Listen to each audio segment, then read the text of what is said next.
Sword fighter, huge toy collecting movies, good or bad or giving legends, restoration is on memories. Hello everyone, it's Alrider here, and I thought I'd pull together this little video, and this is on the back of a discussion I've been having with Adam Rag on Instagram. He commented on one of my videos and was asking for some help with a G1 Megatron, and we got talking, and he basically asked me what G2 was, and it was an interesting point because I've known what G2 is because I grew up and saw it. In fact, it was the second time round for Transformers for me, and it's interesting because I think some people, you forget sometimes because you live that, you forget that other people didn't. Now, loads of you will probably know that I do class myself as a G1er, but actually, some of my happiest and favourite toys are actually Generation 2. Generation 2 really is my jam. It's everything I love about Transformers in big, bright colours. So, what I thought I'd do a quick explanation of what Generation 2 is from a toy point of view.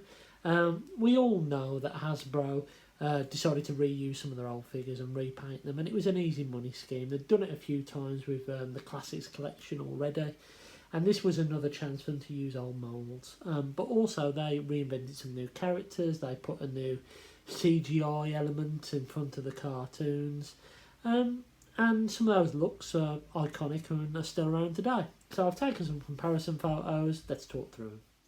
So let's start off with a subtlest of repaints, and this is Jazz. Essentially the same colour with some new stickers, a number 1 instead of a number 4, and a new spring-loaded blue and green rocket launcher. Really subtle, but another chance to use this mould. And let's face it, Jazz is a wicked figure, and you can't imagine him any other colour than what he is. Another one is Bumblebee, now an iconic figure. Back in the day, he really wasn't that big. I think the 2007 movies made him probably the biggest Transformer character.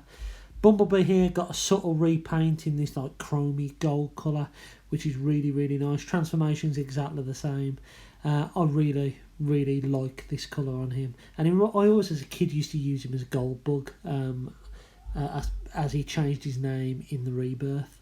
It's a cool figure. I actually picked up the Bumblebee Generation 2 Minton card not so long ago from the NEC Toy Fair. I just really wanted the sealed version in my collection.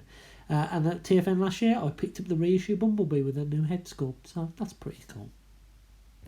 Also, what exactly is realistically styled about this? Bumblebee wasn't the only Minibot who got the G2 treatment. We've got Beachcomber painted in a metallic green, Sea Spray gets a metallic blue, and Hubcap turns from yellow to metallic red.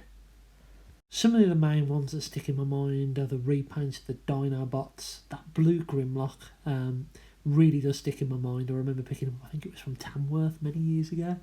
That Ramjet, beautiful colours, love that toy. Come with a Light and Sounds backpack, and of course a yellow Onslaught and a yellow repaint of my first Transformer. What more could I want, really? I'm still missing a G2 Starscream, and I really need one of those in my life. But I really like what they did in Generation 2. One of the biggest changes was Sideswipe's switch from red to black, and this almost created a whole new character. This angry, almost rocker-looking version of Sideswipe, and I believe that this version has been used in the IDW comics a few times. I really like this design for Sideswipe, and if I'm completely honest, the original G2 version, for me, beats the G1 one. Just like Sideswipe, Bumblebee was also given the MP treatment, and Laser Optimus Prime, which is a great mould, was also given the third-party treatment. You can also see here there is my Generation 2 Superion, which unfortunately Slingshot has succumbed to gold plastic syndrome, which basically causes him to shatter. He's holding together for dear life. And also a smaller version of Megatron, who I forget his name off the top of my head. But for me, the absolute best Generation 2 figure is the reincarnation of Megatron as a tank for the very first time. So what did this come about? Probably because marketing a lifelike replica gun that was uber realistic to children. Probably wasn't the right thing to do in the 90s, let's face it, it wasn't the right thing to do in the 80s. But this guy is everything about what Generation 2 is about for me. It reborn some figures like Sideswipe and that deco that's been reused over and over. It gave a new lease of life to old moulds with bright colours, and this epitomises the bright colours.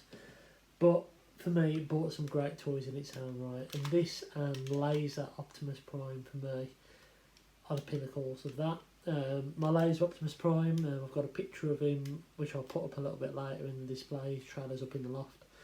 But Megatron here is my favourite G2. So Adam, I hope that's helped explain a little bit about what Generation 2 is. I know it wasn't clear over my messages when I was at work and all that kind of stuff, but I hope this helped you a little bit. And I've been Zort Rider. I'll catch you again soon.